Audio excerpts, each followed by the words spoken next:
সঠিক তদন্তের জন্য কথা বলুন, নিরপেক্ষ তদন্তের জন্য কথা বলুন। তদন্তের মতো হোক, ওখানে যদি কিছু জানা যায়, ধরা পড়ে, নিশ্চয়ই সমস্ত ফুটেজ পুলিশকে দেওয়া হয়েছে। হঠাৎ করে মানে কোনো কি সিকিউরিটি মেজার ছিল না, কোনো সেফটি ব্যবস্থা ছিল না, আর কতটা জল ছিল, আমি তো অবাক হয়ে যাচ্ছি, আমি কনফিউজ। আমাদের পরিচালক একরকম কথা বলছেন, আমাদের এবার মুখ খোলার সময় এসছে। প্রচুর প্রতিভাবান অভিনেতা অভিনেত্রী বাড়িতে চলে গেছে, হেরে গেছে।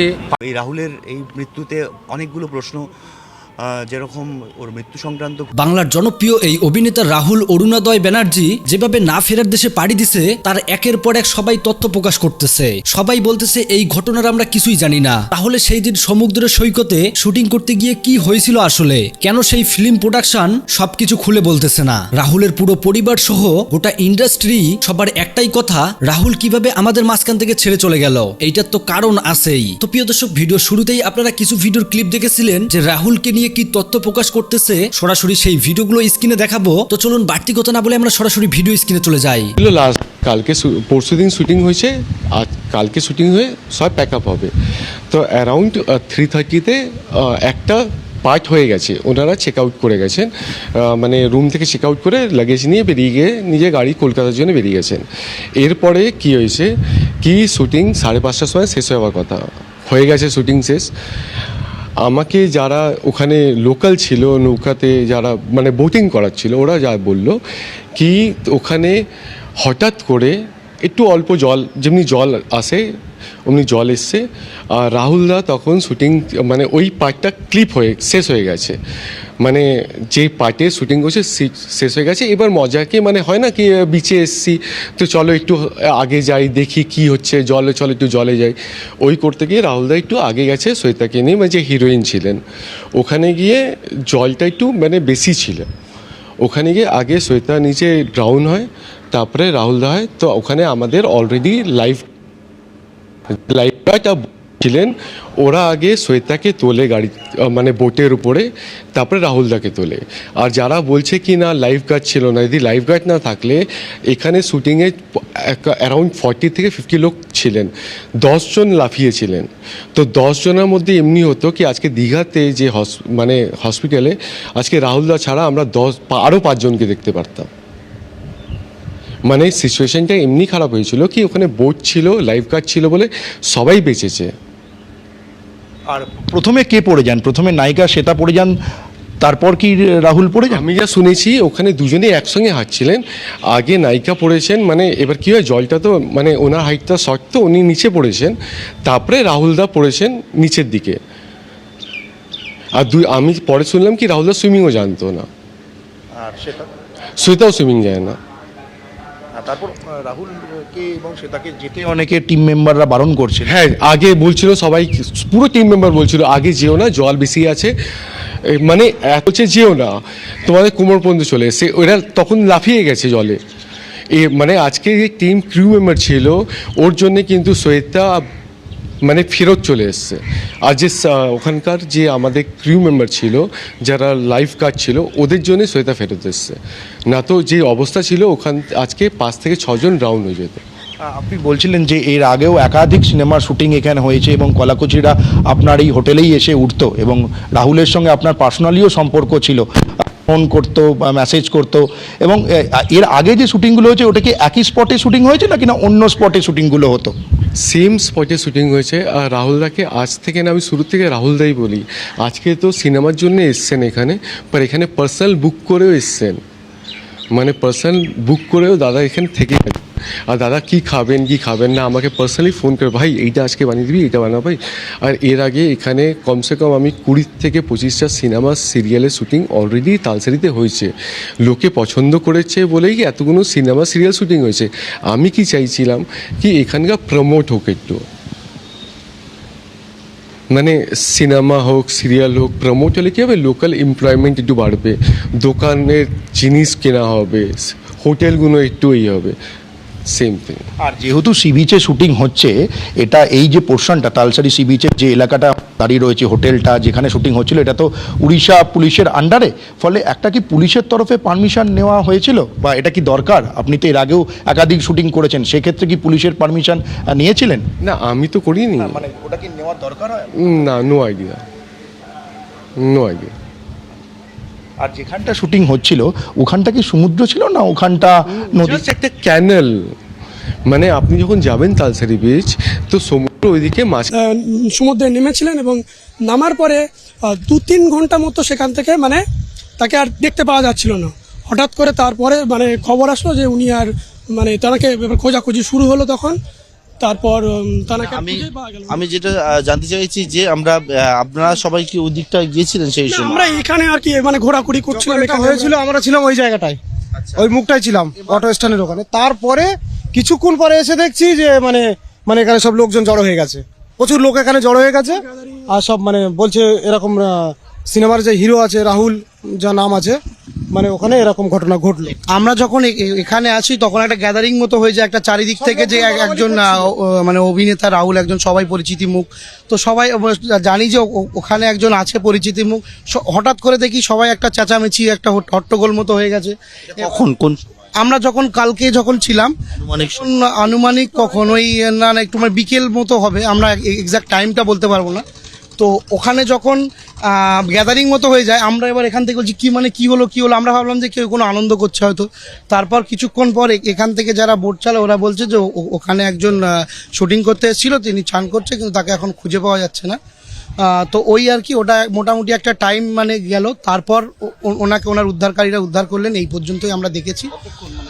ওটা আনুমানিক 2 ঘন্টা প্লাস হতে পারে, সন্ধ্যা হয়ে গিয়েছিল, ওটা আনুমানিক এটা হতে পারে। সন্ধ্যা হয়ে গিয়েছিল। আমরা তো দেখেছি প্রায় মানে 2 ঘন্টার মতো মানে দেখেছি আমরা। আপনারা কি দেখলেন কোন জায়গাটা এই ঘটনাটা? ওই যে একটা নৌকো উল্টানো আছে ঠিক ওর ওই পাশটাতে, ওই যে হ্যাঁ জল ছিল।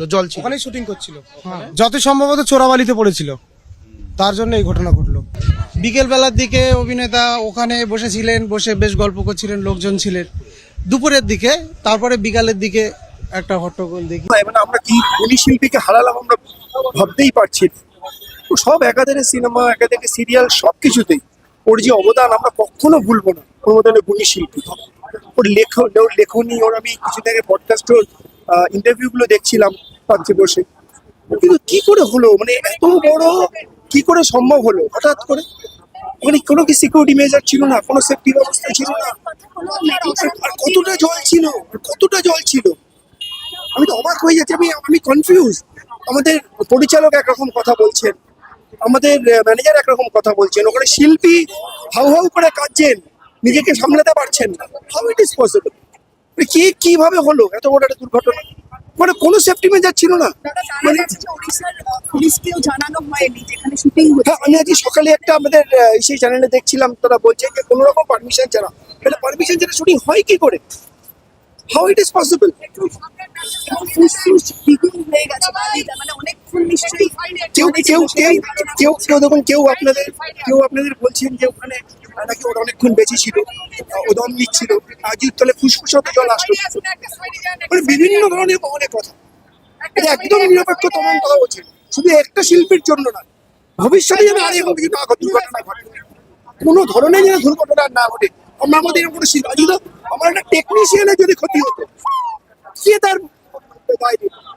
আমার কোনো টেকনিশিয়ান এরকম হতো, আমার টেকনিশিয়ান না গিয়ে লাফিয়ে পড়ে তাকে বাঁচিয়েছে, এটা থেকে ছেড়ে দিচ্ছি, তাকে লাফিয়ে পড়ে বাঁচিয়েছে। How it is possible? আমার টেকনিশিয়ানও তো আজকে ওখানে তলিয়ে যেতে পারে।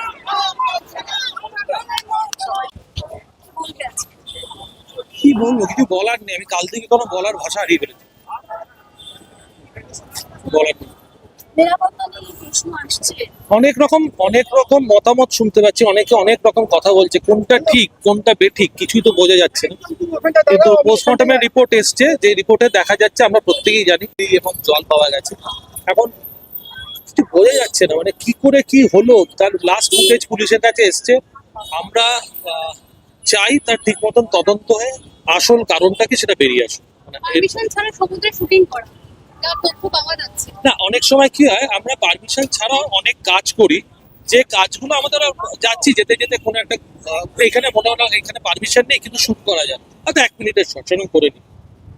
কিন্তু তালসারি সমুদ্র যেখানে, সেখানে শুনলাম লোকাল লোক খুব একটা জানতো না, একটা মাত্র নুলিয়া ছিল এবং ড্রোন শট নিলে অনেকটা জোন নিয়ে করতে হয়। কেউ যদি পড়ে যায়, ওই আসতে স্পিড বোট আসতে যে টাইম লাগবে, আবার অনেক রকম শুনলাম যে বোট থেকে পড়ে গেছে 1 ঘন্টা পর, মানে উনি খুব কিন্তু কিন্তু ময়না তদন্ত বলছে 1 ঘন্টা জলের তলায় থাকার ফলেই এটা হয়েছে। তো ময়না তদন্তকে আমাদের বিশ্বাস অনেক রকমই, সেটাই আমরা সোশ্যাল হ্যান্ডেলে অনেক রকম আমরা সোশ্যাল হ্যান্ডেলে অনেক রকম আমরা নিজেরাই বলছি যে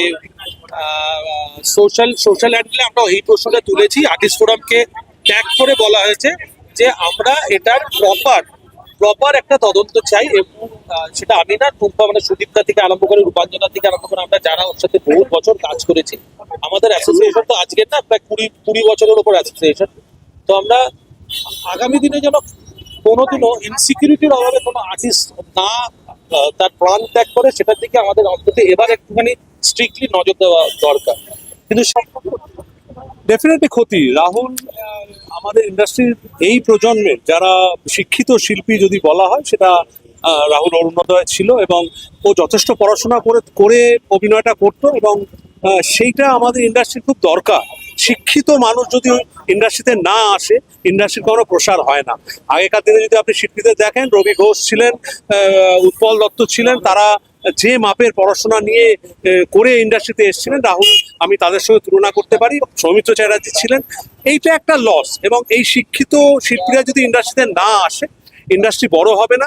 এবং সারা পৃথিবী জুড়ে এই অভিনয় করতে গেলে যেটা লোকের ধারণা আছে যে পড়াশোনা না করে অভিনয় করতে আসা যায়, এটা ভুল কথা। সেটা রাহুলও প্রমাণ করেছে। এটা অ্যাক্সিডেন্ট, কিছু করার নেই। কেন হয়েছে, কি বৃত্তান্ত, সেটা তো তদন্ত হবে, যা হবে। তবে এটা ঠিক, কোনো শুটিংয়ে একটা প্রিকশন নেওয়া দরকার, সাবধানতা অবলম্বন করা দরকার।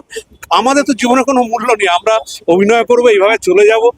ভালো কাজ করলে মানুষ মনে রাখবে, কিন্তু এই কাজ করার সময় আমাদের একটা সিকিউরিটি সত্যিই খুব দরকার। একটু ভয় তো নিশ্চয়ই করছে।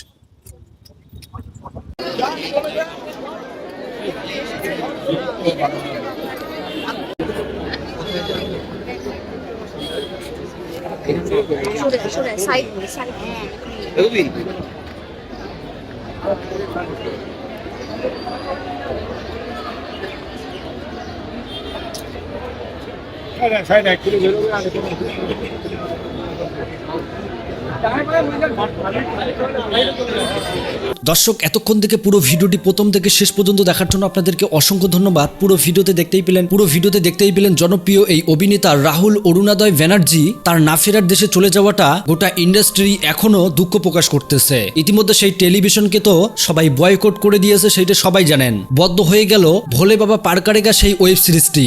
তার সাথে সাথে সেই প্রোডাকশনকে সবাই একদম বদ্ধ করে দিল। তাদের সাথে আর কেউ কোনো কাজ করবে না যতক্ষণ না রাহুলের মৃত্যুর আসল তদন্ত চলে না আসবে। তো যাই হোক প্রিয় দর্শক, পুরো ভিডিও দেখার পর আপনাদের মূল্যবান মতামত আপনারা অবশ্যই কমেন্ট করে জানাবেন, আর হ্যাঁ পারলে ভিডিওটি শেয়ার করে দেবেন। ধন্যবাদ।